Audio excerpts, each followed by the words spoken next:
Assalamualaikum warahmatullahi wabarakatuh. Perkenalkan, nama saya Nur Hanifah dengan NIM 1996141015, Program Studi Ekonomi Pembangunan Universitas Negeri Makassar. Baiklah, pada kali ini saya akan memaparkan materi tentang comparative advantage. Teori comparative advantage atau keunggulan komparatif adalah teori yang dikembangkan oleh David Ricardo. Teori keunggulan komparatif adalah teori penyempurnaan dari teori sebelumnya, yaitu absolute advantage dari Adam Smith.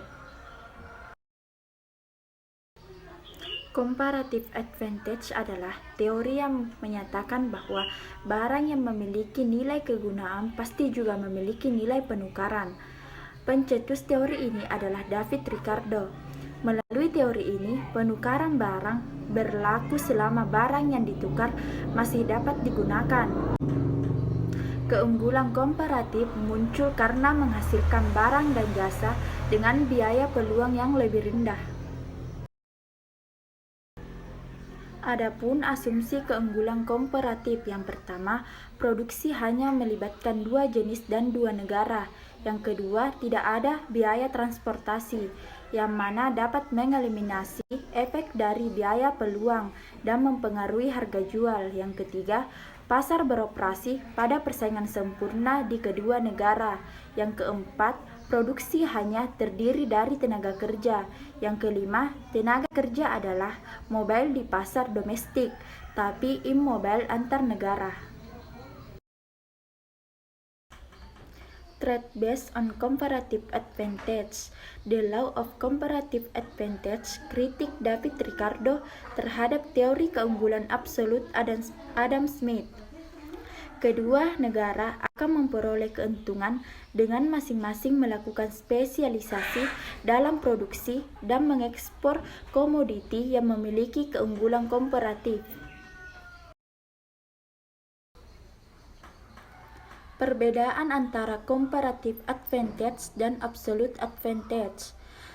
Yang pertama, keunggulan komparatif datang dari biaya peluang yang lebih rendah. Misalnya, seorang pekerja dapat menggunakan 1 jam kerja untuk menghasilkan 3 kain atau 6 sepatu. Meski mungkin ada alternatif lainnya. Dalam hal ini, ketika dia memiliki untuk memproduksi 3 kain, biaya peluang adalah 6 sepatu. Sebaliknya, ketika memproduksi 6 sepatu, biaya peluang adalah 1/2 kain. Yang kedua, sementara keunggulan absolut datang dari biaya per unit yang lebih rendah muncul ketika sebuah negara satu menghasilkan output yang lebih besar menggunakan input yang sama. Yang kedua, menghasilkan kuantitas yang sama tetapi menggunakan input yang lebih sedikit, atau menghasilkan kuantitas yang sama tapi lebih cepat.